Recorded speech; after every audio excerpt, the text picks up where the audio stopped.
शाम का समय था। दो बौद्ध भिक्षुक थे, जिसमें एक बूढ़ा था और दूसरा जवान। दोनों गांव से भिक्षा लेकर आश्रम वापस लौट रहे थे। आश्रम से कुछ दूरी पर एक नदी थी। नदी के तट पर एक स्त्री खड़ी थी। वो स्त्री डर रही थी क्योंकि उसे मालूम न था कि नदी की गहराई कितनी है। बूढ़ा भिक्षुक आगे था। उसने देखा एक स्त्री नदी के तट पर खड़ी है। उसने सोचा, इस स्त्री को किसी के सहारे की जरूरत है, क्यों ना मैं उसे हाथ से सहारा देकर नदी पार करा दूं। लड़की के हाथ छूने मात्र से ही उस भिक्षुक की वर्षों से दबी हुई वासना उभरने लगी, क्योंकि उसने 30 वर्ष से किसी भी औरत को छुआ नहीं था। इस पर उसके सारे अंग कांपने लगे। उसने गहरी सांस लेकर अपनी आंखें बंद कर ली और अपने मन को समझाया और अपने गंदे गंदे विचारों पर नियंत्रित किया और सोचने लगा, मुझे कोई फर्क नहीं पड़ता किसी को नदी पार हो या न हो, मैं अपनी तपस्या को क्यों बिगाड़ूं। यह सोचकर उसने आंखें बंद की, लेकिन अब वह उसे और आकर्षित करने लगी। उसकी वासना जगती चली गई और अब वह उसे शरा लगने लगी। उसके मन कहता है कि यह गलत है, तुमने उसकी सहायता नहीं की। वहीं दूसरा मन कहता है कि यह तो लड़की को छूने का बहाना है। वैसे भी स्त्री साधुओं के लिए एक समस्या है, तुम क्यों अपने आप को धोखा दे रहे हो।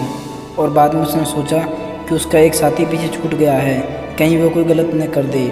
जैसे उसने पीछे देखा तो उसने पाया कि वह स्त्री उसकी पीठ पर है। यह देखकर उसके मन में जलन होने लगी। न जाने कैसे कैसे विचार उत्पन्न होने लगे और बोला, कितना अच्छा होता अगर मैं इसे नदी पार करा लेता। लेकिन अपने विचारों पर नियंत्रित कर बोला, मैं ऐसा नहीं कर सकता, क्योंकि स्त्री का शरीर गंदगी का ढेर है। उसने बोला, आज जाकर मैं गुरु से कहूँगा यह युवा सन्यासी भ्रष्ट हो गया है, इस आश्रम से बाहर निकालो, क्योंकि यह अब अपवित्र हो गया है। युवा भिक्षुक ने स्त्री को नदी के दूसरी तट पर छोड़ा और वे दोनों भिक्षुक साथ साथ चलने लगे। जैसे ही वह आश्रम के पास आया तो बूढ़ा सन्यासी बोला, मैं तुम्हारे गुरुजी से शिकायत करूंगा कि तुमने उस स्त्री को नदी पार कराई। तो इस पर युवा सन्यासी बोला, मैंने तो उस स्त्री को नदी के दूसरे तट पर ही छोड़ दिया था, तो आप क्यों उसे अपने दिमाग में ढूंढ रहे हो। दोस्तों, ऐसा ही आज के युग में हमारे साथ हो रहा है और हम इसी कारण की वजह से अपने गोल पर ध्यान केंद्रित नहीं कर पाते हैं, जिससे हमारा गोल हमसे दूर होता चला जा रहा है और तनाव जैसी बीमारियां से घिर जाते हैं।